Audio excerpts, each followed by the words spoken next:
Hello, everyone. We've known all along that this is a tight three-way race here with the federal campaign between the Liberals, the Conservatives, and the NDP. But now we have new Leger polling done exclusively for the Vancouver Sun and Province that takes a closer look at this BC race in terms of some regional differences. The ridings in Vancouver, Metro Vancouver outside of the city proper, the interior, the Kootenays, Northern BC, and Vancouver Island.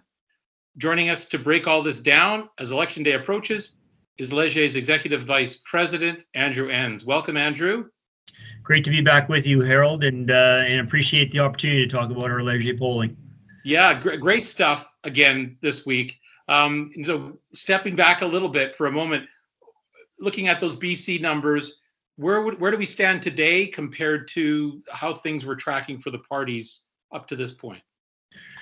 Well, look, I mean, so today we're in a next statistically really in a three-way tie. You've got the Conservatives at 31, the Liberals at 30, the NDP at 29, which is really it's a you pick 'em kind of election in the province-wide number. And you know, interesting enough, you know, we saw movement at the beginning of the campaign. If you recall back to our early days, Harold, it feels like just yesterday, I guess. But we, you know, the Aaron O'Toole and the Conservatives had some ground to make up in this election. The Liberals and the NDP were quite competitive between the two of them, and but very quickly we saw that gap close. The Conservatives made some good progress, and prior to Labor Day, we saw this as a three-way race, and here we are. You know, 4 days away from E-Day, and we still have this really competitive three-way battle. And that momentum that we saw with the Tories seems to have stalled out, both provincially and nationally. Yeah, nationally, you know, again, same sort of story. They made up some ground at the beginning of the campaign. Around Labor Day, the Liberals got back into things and had a really good week, kind of leading into Labor Day, and so what we found. Just after Labor Day, we saw what was a neck-and-neck race, and we've put out, I think, almost 3 polls now that have showed nationally the Conservatives and Liberals at neck-and-neck. So it's interesting that the Tories lost some of that momentum. Arguably, you would say now the Liberals have actually lost a little bit of momentum, and those two parties are just sort of at the middle of the ring, just duking it out. Because there was a sign that perhaps after the debate, the Liberals might have got a little bit of momentum, sort of coincided with them going heavily negative on O'Toole as well on some key issues. But as you say, that maybe that has stalled out as we head into the weekend. Right. The national focus has been on those vote-rich metro areas, as they often are around Metro Toronto and Montreal and here in Vancouver. And so for the first time in the campaign, Leger is offering a glimpse into the Metro Vancouver region. And what do you find in terms of Vancouver versus the suburbs? Well, you know, and look, I think it's really important for people who are turning into the campaign to look at the results in British Columbia and really try to break things down regionally, because that's where you can start to understand what might happen in terms of you know, who wins seats and who doesn't.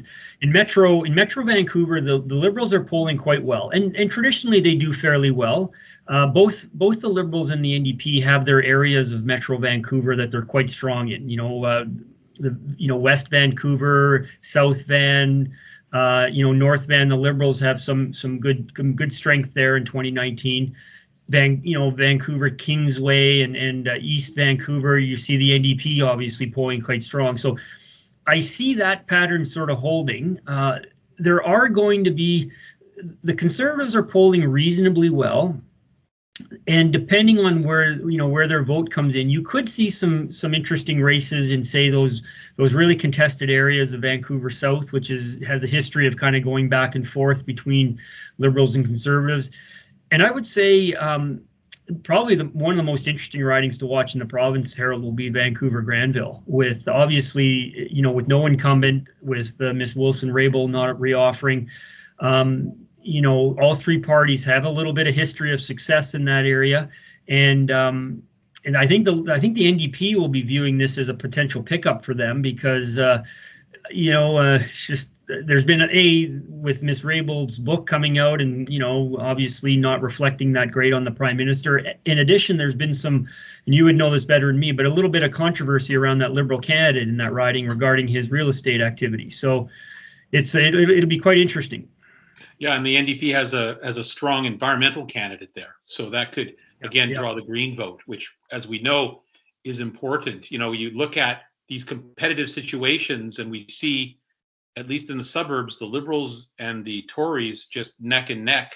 Liberals slightly ahead or significantly ahead based on the polling in Vancouver proper. Those 5 ridings, I think it's 5 ridings there. But when you've got a competitive situation like this, as you're referencing, what can even those modest numbers for the People's Party and the Greens mean? I mean, they're polling around 4 to 6% or 3 to 6%, depending on where you look in the province. But is that enough to swing any of the ridings? Well, I would say, I would say for the Greens, I mean, in both these, when you think of the Green Party and the People's Party of Canada, they're actually kind of moving in opposite directions, or they're in different trajectories. I mean, the Green Party finished 2019 election at almost 13% of the popular vote in the province, which was its highest level ever. And they got 2 seats for it, which, I'm sure they hoped for more, but still. The reality is that they're now polling 3 or 4%. They've shed a lot of vote. Already, I would say. A lot of their supporters have made the decision already that they're not going to support the Green Party again this go around. And I would suspect, based on some of our second choice numbers, most of that vote has gone largely between the NDP, probably more to the NDP, and maybe a little bit to the Liberals. So that's kind of contributing to that 3-way race that we certainly see in the province. I don't know whether the Green vote makes much difference anymore at this point. The People's Party of Canada is a bit interesting in the sense that I think you have to really look regionally, and maybe in a couple of those areas in the interior northern part of the riding where the Conservatives and the NDP are fairly competitive. Say Kootenay. There's a Kootenay-Okanagan riding where the NDP and the Conservatives have had some really close battles. If the PPC pulls in at around 6 or 7% on election day, that might, I wouldn't say all vote for PPC is exclusively coming from the Conservatives, but probably a majority of it, and that might be a factor in a real tight race in a couple of those ridings. That's right. Your polling does show them at 6% in the Kootenays and 6% in the interior, and again, your second choice polling data suggests that their second choice would primarily be Conservative if they were to switch. But how solid is their vote? Interesting. Yeah, you make a good point about the Greens, because they're so low now. They're almost down to their core, who are either going to vote Green or not vote at all. But and I'd venture to say you're right there. You're probably you're sit tight. The People's Party, given I think their campaign is very similar to what I've seen here in Manitoba, where it's very much a pandemic measures related, anti-vax, no vax mandate, freedom. Those folks they're probably not moving too far based on that issue. You mentioned the Kootenays. Do you see anything in terms of like relative strengths of the 3 main parties in these regions? Well, anything that might change? Yeah, I do see, it is interesting when you start to get into the regions where the 3-way race provincially starts to dissolve a little bit into sort of more traditional 2-party races. Like the Kootenays is probably going to be, there's a couple of ridings, and they're likely one of those at least will be fairly contested with the NDP and the Conservatives. Likewise up in the north. So I do see, and by the looks of things, both those parties have their support, and I think you're going to see sort of similar results to what we saw in 2019. I don't see big changes there. Certainly when you say shift over to Vancouver Island, for example, the NDP appear to be quite strong. They were quite strong there provincially, so not a big surprise. And I think they likely will hope to pick up that Ladysmith Nanaimo seat from the Green Party. I think Miss May is probably okay. Okay, yeah, they've been really going hard after Manly in Nanaimo. But it all comes back to where most of the seats are, which is Metro Vancouver. And I don't envy you guys trying to figure out what's going to happen in some of these places like Port Moody or maybe some of the Surrey ridings. What's your best guess or educated guess at this point? That's really tough. I mean, look, I'll say this for pollsters, and I'm not trying to dodge the question, but when you get into the seats itself and who's going to win the ridings, we only have about a quarter of the information. Sure, public opinion is really important. but what are the ridings? What are their riding strengths in terms of on the ground? Do they have good volunteers?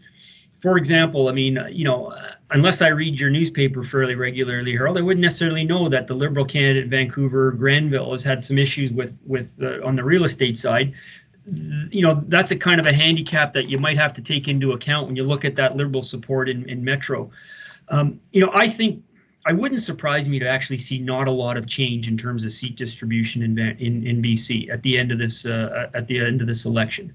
The Tories, I think, would be happy to get 17 seats out of the province again, given where things are at.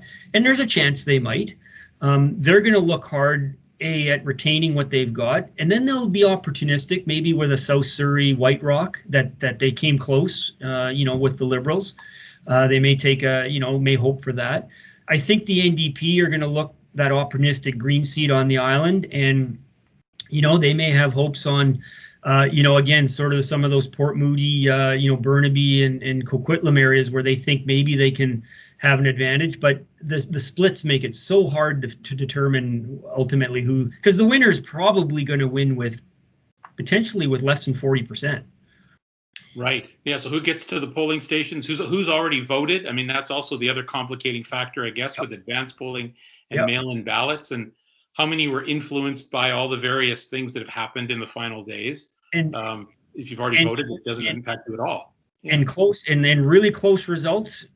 Yes. We're going to have to take a hard look, and because there's there's apparently 600,000 mail-in ballots have been requested. And so that probably means somewhere between 15 to 20,000 votes in a riding that are going to come in by mail. That if it's that close, you may have to sit tight. Right. Okay. Well, we'll sit tight until Friday, when I think you're going to be back for a final look, last look before Monday, before the election day. Look forward to talking to you again then. Thanks, Andrew. Yeah, sounds good.